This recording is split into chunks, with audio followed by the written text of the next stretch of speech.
Good morning. Good morning. We are extremely pleased that you are here. It is good to come together for the purpose of co-creating. Do you agree? Yes. You're knowing what you're wanting? Yes. So what brings you here?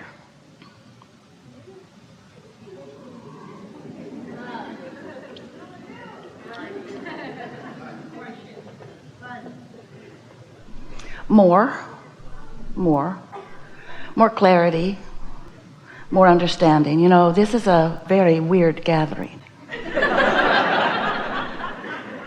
Because here we don't talk about things in a normal way. Normal meaning the way most people misunderstand them to be. Here we talk about things as they really are, as they are at your basis, as they are at your core, as they are at your soul, as they are at your source level. And of course, it's important because all of those things that are at the basis of that which you are is all right out here with you too, isn't it? What we're getting at is this is not a gathering here to talk about behavior or actions or right or wrong or the things that most people are all sort of wadded up in. This is a conversation about your vibrational basis, which is emanating from you at all times and is receiving a response from the universe, not the universe out there in Never Never Land, the universe that is responding to you right here and now, all day long, around you, wherever you stand, wherever you are. Whatever you are thinking about, whatever you've got your mind on, whatever you are noticing, whatever you are remembering, whatever you are imagining, whatever you're talking about, whatever it is that you are about here in your incredibly observational state of being matters so much, because in whatever it is you're thinking about, you are emanating a vibration, and law of attraction is responding to the vibration that you're emanating and is causing a momentum to increase on the very thing that you're thinking about, want it or not, just because the vibrational nature of the universe is that way. When a thinking mechanism, that's you, focuses a thought within you, then that vibration is so important. And you know, most people don't even know it. The reason that it's so important is because it is the center of what comes to you, but it's not the only center of you. And that's kind of hard for you to hear sometimes, because here I am, me, you think, and all right, I'll hear these strange words, Abraham, and I'll accept that this is a vibrational universe and that maybe I might be vibrational too. But what are you talking about? What are you talking about in terms of who I am and why vibration matters to me? And so we want to start, and it'll be brief, at the beginning of what you think you are, before you came into this physical body. And we want to remind you that that consciousness that existed before your personality consciousness here in this body existed, still exists and is still aware of you and where you are and what you're thinking and what you're doing all day, every day. So you've got two vibrational aspects to your being going on all the time. There's you and what you're thinking, and there's your inner being, your soul, your source, and what your inner being is thinking about what you're thinking. Because anything that you're focused upon, the whole of you is focused there with you. In other words, you are never out here alone. And that's so important for you to understand, because it explains your entire emotional basis. Everything about your emotions is about what we just said to you. The reason that you feel happy or sad is because you have a relationship with your inner being, who was you before you were you, but is still you even though you are now you. You sort of get what we're talking about? And so most humans have, through a variety of things that they've listened to, they've come to separate themselves from that part of themselves. And so they don't understand what emotion is. But you do, or you will, as we move through this day. And we just want to say that if you get that down, if you can hear that you come from Source and Source is still very interested in you, and that while you are here in this body, you're sifting and sorting and observing and coming to your own personal preferences of what feels good to you, what you prefer, what you like most. And as those things come to your attention causes you to emit a vibrational signal that your inner being receives. When you know what you don't want, you know what you do want.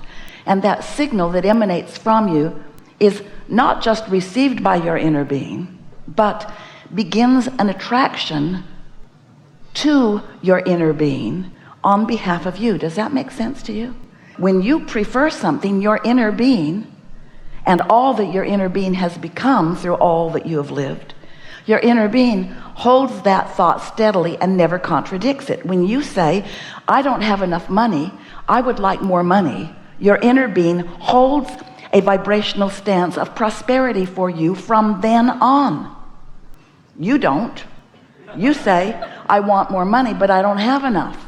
Your inner being knows you want more money and never goes to the you don't have enough. And so when you go to the I don't have enough, you cause a vibrational rift between you and your inner being, and that's what negative emotion is. When you think someone was rude to me and I would like to live in a nicer world, your inner being says, you live in a nicer world. But you don't. You say, I want to live in a nicer world. I don't yet live in a nicer world. This world sucks, you say. I don't live in a nicer world. Your inner being doesn't go there with you. Your inner being knows the nicer world that you are talking about. When you are rude to someone and you mean to be nicer, your inner being knows that you are nicer, but you don't. You still feel rude. And so you see how you separate yourself from who you really are. And the longer you live, the more likely you are to cause more separation, until over time you're not as frisky as you could be. You're not as in love with yourself or with others as you could be. You are not yourself at all, in fact. As you cause more and more separation, you feel clumsy instead of steady. You feel insecure rather than secure. You feel not prosperous instead of prosperous. You feel different than the inner being part of you feels, and this is the thing we really want you to hear. You feel different than the inner being part of you feels, and you know the inner being part of you feels the way the inner being part of you feels because of you. Isn't that interesting?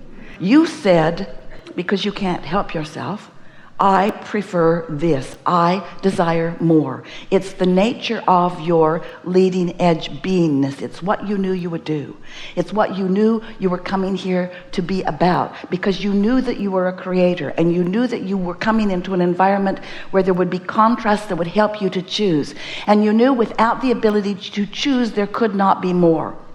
And you knew that you would launch these rockets, and you knew that those rockets would matter.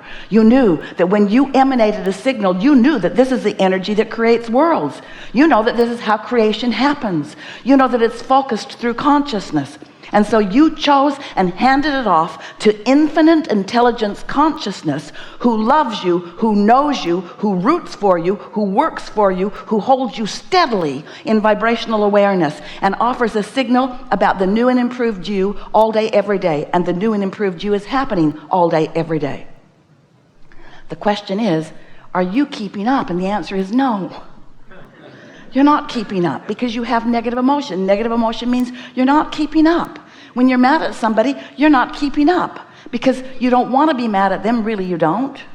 Your inner being isn't mad at them. And when you are, you're separated from who you are, you see. And so we've enjoyed this interaction immensely. There isn't anything more that you would ever need to hear. Now, how you come to really believe it won't come from hearing these words. It comes from your own personal experience. And so we have a lot to talk about together. We want to talk about the details of your life that are important to you. We want to help you figure out how to adjust your vibrations so that you can be in a stance of receiving what you want. But in order for you to really be ready to do that, we want you to know that it's a simple process. This business of creating that you are all about is a much simpler process than you have let yourself believe. Most of it happens just by your existence here with others. As you explore life and observe it through your physical senses, you come to conclusions, even if you don't speak them out loud, about what you prefer. That's step one of the creative process. That's the asking part, and it matters a lot. Step two is this inner being part of you that we've been describing here receives your request and becomes the vibrational equivalent of the answer.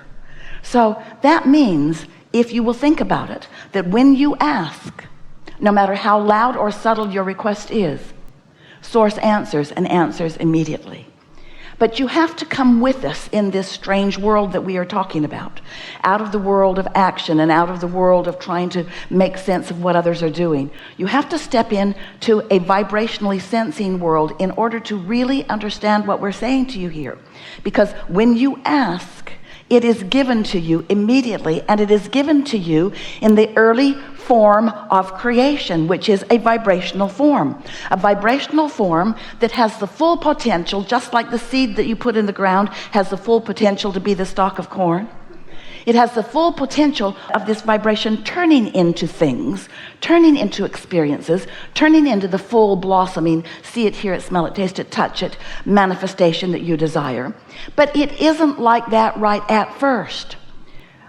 If there were a way that we could just zap you with understanding that when you ask, it is given to you, and that it is real, and that that vibrational request that has been answered is real time, it is current time, and that what you call now that you launched a request from is really past tense. But it's hard for you to hear that because you think in terms of what you can hear and see and smell and taste and touch. You think of that as reality, and you think of it as current tense. You think it is of now. But we want you to hear, try just a little bit. We want you to hear that once it is manifested, it's really old news, because it has been in the process of becoming for quite a long while. And as it has been in the process of becoming, that's where all your juice is. That's where all your joy is. What's already manifested, that's like the gum you've already chewed the flavor out of. It's still in your mouth. You can still blow a bubble, but it is not where the emotion is. It's not where the exhilaration is. It's not where your interest is. It's not where your life is. The best part of your life is consciously understanding and therefore witnessing vibrations turning to thoughts and thoughts turning to things. And it's just a steady stream of them. You're turning them to things, which gives you a new list of things to ask for. So it's just this constant cycle of becoming that is life. You are eternal beings. It is our desire to talk you into being excited about the becoming, more excited about the becoming than about what has already become. We want you to feel the fun of energies coalescing in order to satisfy the intentions that you hold. We want you to feel the power of your being and the worthiness of your being and all of the help that the non-physical energies are offering to you. We want you to open yourself to the wholeness of who you are. We want you to be all that you are and not pinch yourself off so much from all that you are.